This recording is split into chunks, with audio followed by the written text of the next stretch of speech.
Hello everyone, my name is Devendra Sharma and I welcome you all to at performance tutor. तो आपने यदि first video देख लिया होगा मेरा, तो दिस इज वीडियो नंबर 2, जहाँ पर फर्स्ट वीडियो की मैं बात करूँ तो जहाँ पर हमने डिस्कस किया है कि हम ये जो ह्यूमन हिस्ट्री है, ठीक है, ये जो अर्ली ह्यूमन हिस्ट्री है वो क्यों पढ़ रहे हैं, ठीक है।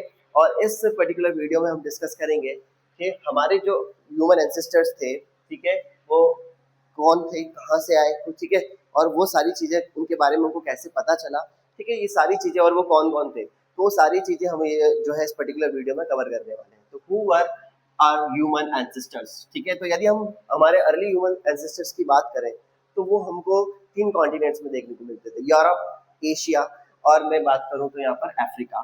ये 3 कॉन्टिनेंट्स मिलकर क्या कहीं ना कहीं क्या बनाते थे, ओल्ड वर्ल्ड क्रिएट करते थे, ये तीनों ही कॉन्टिनेंट्स मिलकर, ठीक है। यदि हम उस समय की बात करें तो हमारे जो ह्यूमन एंसेस्टर्स थे वो उस समय, ठीक है, काफी अलग अलग टाइप के जो है ह्यूमन एंसेस्टर्स हमको देखने को मिलते थे। पर उन्हीं में से अराउंड 3.3 मिलियन ईयर्स अगो, मतलब आज से 3.3 मिलियन ईयर्स अगो एक उन ह्यूमन एंसेस्टर्स में से एक कोई ह्यूमन एंसेस्टर था जिसने सबसे पहला अर्लीस्ट स्टोन टूल क्रिएट करा, सबसे पहला स्टोन टूल क्रिएट करा अराउंड दिस ईयर। और it was a beginning of human behaviour, कह सकते हो कि हमारे जो ह्यूमन एंसेस्टर्स थे उन ह्यूमन एंसेस्टर्स में से किसी एक ह्यूमन एंसेस्टर्स ने, ठीक है, एक किसी ग्रुप ने या कुछ लोगों ने उन उन हमारे एंसेस्टर्स में से जिन्होंने पहला स्टोन टूल बनाया। तो देखिए, स्टोन टूल बनाना मतलब कोई एनिमल का काम नहीं है। स्टोन टूल बनाना मतलब ये एक कॉग्निटिव एबिलिटी को दिखाता है कि जो कि ह्यूमंस के पास है, ठीक है।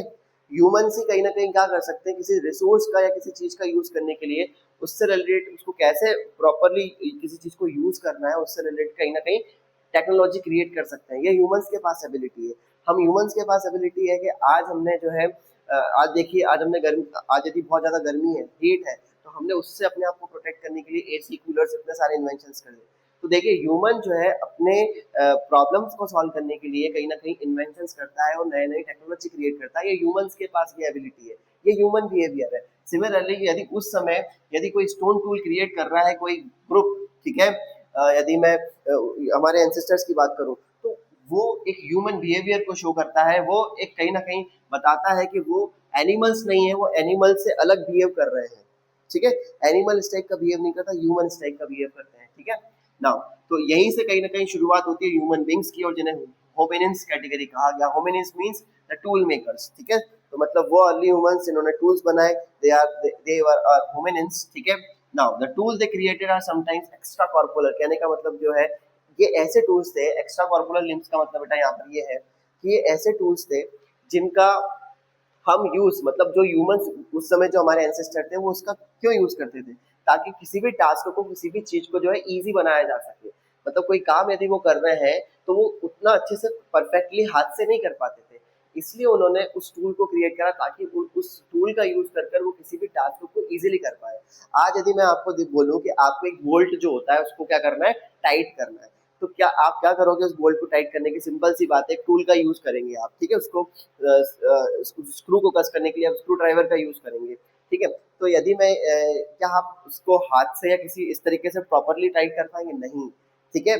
तो वैसे ही यदि वो टूल क्रिएट कर रहे हैं तो वो टूल इसलिए क्रिएट कर रहा है ताकि वो जो भी टास्क कर रहे थे उस समय उस टास्क को वो इजीली कर सकें, उसको और अच्छे तरीके से परफॉर्म कर सकें, ठीक है। तो ये ह्यूमन बींग्स इन टूल्स को बनाते थे, use them and discarded when they were wore out. कहने का मतलब ये है कि वो उसको यूज करते थे, है ना। यूज करने के बाद यदि वो खराब हो जाते तो उसको फेंक दिया करते थे। तो ओवर द टाइम ये जो डिस्कार्डेड टूल्स जो है वो डिस्कार्डेड टूल्स जो है हमको मिले हैं, ठीक है। कहाँ मिले हैं, ये बरीड हो चुके हैं अर्थ की लेयर में जो है। हमको जब आर्कियोलॉजिस्ट ने जब इसको एक्सप्लोर किया, एक्सकेवेट करा साइट्स पर जाकर, तो ये हमको टूल्स मिले हैं, उन्हें डिस्कवर किया गया है बाय आर्कियोलॉजिस्ट, ठीक है। और इनके काफी रिमेन्स हमको मिले हैं हमारे एंसेस्टर्स के, जो कि ग्राउंड, अंडरग्राउंड, मतलब अर्थ के अंदर बरीड हो चुके थे, ठीक है। और इन्हीं सब चीजों को मिलियंस ऑफ ईयर में जो है ये सब चीजें, ये टूल्स फॉसिल्स में कन्वर्ट हो चुके थे। ये सारी चीजें जो अर्ली ह्यूमंस की थी थाउजेंड्स ऑफ मिलियंस ईयर के बाद आज जब हमको आर्कियोलॉजिकल साइट्स पर ये मिले हैं तो फॉसिल्स के फॉर्म में मिले। तो फॉसिल्स क्या होते हैं भैया, वो कहने का मतलब कोई पर्टिकुलर ऑब्जेक्ट जो कि पहले था उसके जो रिमेन्स हमको आज मिल रहे हैं, ठीक है, वो उस फॉर्म में नहीं मिल रहा, वो किसी और फॉर्म में मिल रहा है, पर उसके रिमेन्स आज भी है, पर हम उसे आइडेंटिफाई कर पाते हैं। मतलब उस समय का कोई प्लांट, एनिमल या ह्यूमन, ठीक है, जो कि क्या हो चुके हैं, बरीड हो चुके थे अर्थ में, तो थाउजेंड्स ऑफ ईयर्स या मिलियंस ऑफ ईयर के बाद वो अर्थ में थे और उनके ट्रेसेस हमको मिले हैं, जिससे हमने आइडेंटिफाई करा कि ये पर्टिकुलर चीज, ये प्लांट था उस इतने पुराना है, ये कोई ऑब्जेक्ट था तो इतना ओल्ड है। समझ में आ गया? चलिए, तो ये जो डिस्कवरी थी इस टाइप के टूल्स की और ये फॉसिल्स जो हमको मिले हैं, दीज वर द एविडेंस जिसके थ्रू आर्कियोलॉजिस्ट ने पता लगा पाया, आर्कियोलॉजिस्ट ने हमारी ह्यूमन हिस्ट्री को, अर्ली ह्यूमन हिस्ट्री को कहीं ना कहीं रिकंस्ट्रक्ट किया और हमको आज पता लग पा रहा है हमारे अर्ली ह्यूमंस के बारे में। ठीक है, तो यदि मैं अर्ली ह्यूमंस की बात करूं तो अर्ली ह्यूमंस जो थे उनमें से सबसे पहले यदि हम बात करें तो होमो हैबिलस। ठीक है, होमो हैबिलस जो कि हैंडीमैन कहा गया है, जो कि अफ्रीका में रहा करते थे, और ये वो लोग थे, मतलब इसके हमको रिमेन्स मिले। ठीक है, ओल्डुवई गोर्जे इन तंजानिया एंड केनिया। ठीक है, ये प्लेसेस है जहां पर हमको अर्ली ह्यूमंस मींस होमो हैबिलस के रिमेन्स मिले हैं उस टाइम पे। ठीक है, सिमिलरली यदि मैं बात करूं तो वही अर्ली ह्यूमंस की बात करूं तो उनके ही सक्सेसर, मतलब होमो हैबिलस के बाद में यदि आप बात करें होमो इरेक्टस।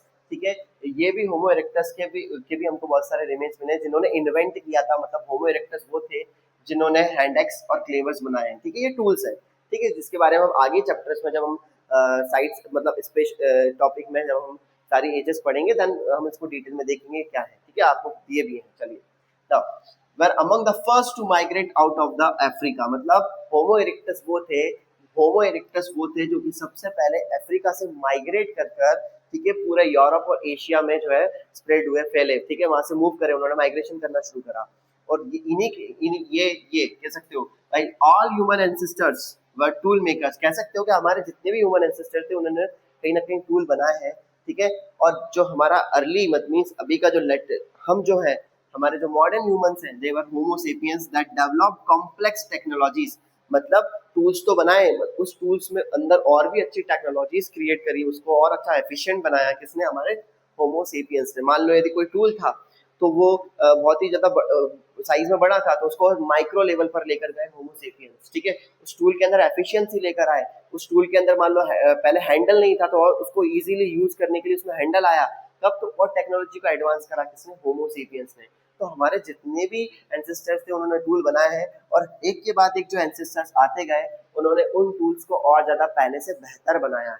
ठीक है, चलिए नाउ, तो ये हमारी अर्ली ह्यूमन हिस्ट्री है जिसे हम अलग अलग पीरियड्स में डिवाइड करते हैं। Now you can see the periods here.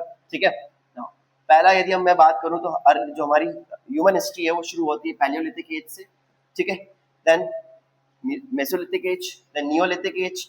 ठीक है, अब नियोलिथिक रिवॉल्यूशन भी आपको एक टॉपिक आएगा। देन कैल्कोलिथिक एज जहाँ पर कोपर और स्टोन एज है। यदि मैं पैलियोलिथिक टाइम पीरियड की बात करूं तो ये ओल्ड स्टोन एज है। देखिए स्टोन एज मैं आपको सिंपल तरीके से बताता हूँ। सबसे पहले आपका आता है स्टोन एज। अब स्टोन एज जो है इसको हमने 3 पार्ट में डिवाइड किया है। पैलियोलिथिक, ठीक है, this is first Palaeolithic. Stone age के ये डिवीजन है, पैलियोलिथिक एज, देन आएगा आपका Mesolithic age, and then last में आता है आपका Neolithic. these are the divisions of stone age। ठीक है, पैलियोलिथिक, मेसोलिथिक, नियोलिथिक। समझ में आ गया? ठीक, Palaeolithic, Mesolithic and then Neolithic. Prime minister Narendra, और उसके बाद मन में बोल दीजिएगा मोदी जी। ठीक है, तो पीएम, अवर पीएम नरेंद्र मोदी। ठीक है, तो ऐसे आप याद रख सकते हो इस ऑर्डर में। सो पैलियोलिथिक, मेसोलिथिक, नियोलिथिक। ठीक है, ये हमारा स्टोन एज है। ठीक है, स्टोन एज को हमने 3 पार्ट्स में डिवाइड किया है। ठीक है ना, अब पैलियोलिथिक की मैं बात करूं तो पैलियोलिथिक एज कब से शुरू होता है? मतलब पैलियोलिथिक के टाइम पर जो हमारे ह्यूमंस थे दे वर हंटर एंड गैदर्स। ठीक है, उनकी लाइफ बहुत सिंपल थी। ठीक है, इन सभी को हम डिटेल में डिस्कस करेंगे, आप एक बार यहाँ पर देख लीजिए। ठीक है, धीरे धीरे हम बात करेंगे। पैलियोलिथिक के बाद मेसोलिथिक आते हैं, फिर आपका नियोलिथिक आता है। नियोलिथिक रिवॉल्यूशन, मतलब इस टाइम पर कहीं ना कहीं आपको रिवॉल्यूशन देखने को मिला। मतलब पैलियोलिथिक और मेसोलिथिक के टाइम पर जो हमारे अर्ली ह्यूमंस थे दे वर हंटर गैदर्स। जैसे ही नियोलिथिक आता है तो हम एक नए मतलब हमारे जो अर्ली ह्यूमंस थे वो एग्रीकल्चर की तरफ शिफ्ट हो जाते हैं। कहने का मतलब यह है कि कहीं ना कहीं एग्रीकल्चर प्रैक्टिस जो हमारे अर्ली ह्यूमंस ने शुरू करी, it was a time period of Neolithic. समझ में आ गया? तो हंटिंग गैदरिंग सोसाइटी से एकदम से सोसाइटी में सडनली चेंज आया, दैट इज रिवॉल्यूशन, चेंज आना। ठीक है, और वो कब, वो जो टाइम पीरियड था जब ये चेंजेस आते हैं, हम एक hunting gathering society, agriculture society की तरफ शिफ्ट होते हैं। It was a time period of Neolithic age. समझ में आया? देन फिर हम उसके बाद यदि हम बात करें, it was a Chalcolithic age जहां पर कॉपर और स्टोन एज का मिक्सिंग है। देन आते हैं हम ब्रोंज एज की टाइम पर। ठीक है, तो यहाँ पर इसके बाद नियोलिथिक के बाद जो है स्टोन एज और इसके बाद कैलकोलिथिक एज आता है जहां पर कॉपर और स्टोन एज खत्म हो रहा है, उसके बाद आपका ब्रोंज एज आता है, ठीक है, और देन ठीक है उसके बाद में सबसे लास्ट में आता है आपका आयरन एज। तो ये है डिवीजन, ठीक है, स्टोन एज सबसे पहले जिसके ये 3 सब डिवीजन है, देन आपका कैलकोलिथिक एज जो कि कॉपर और स्टोन एज कहा जाता है, ठीक है, दोनों का chalcolithic means here the chalco means the copper and the stone age lithic means the stone age, ठीक है।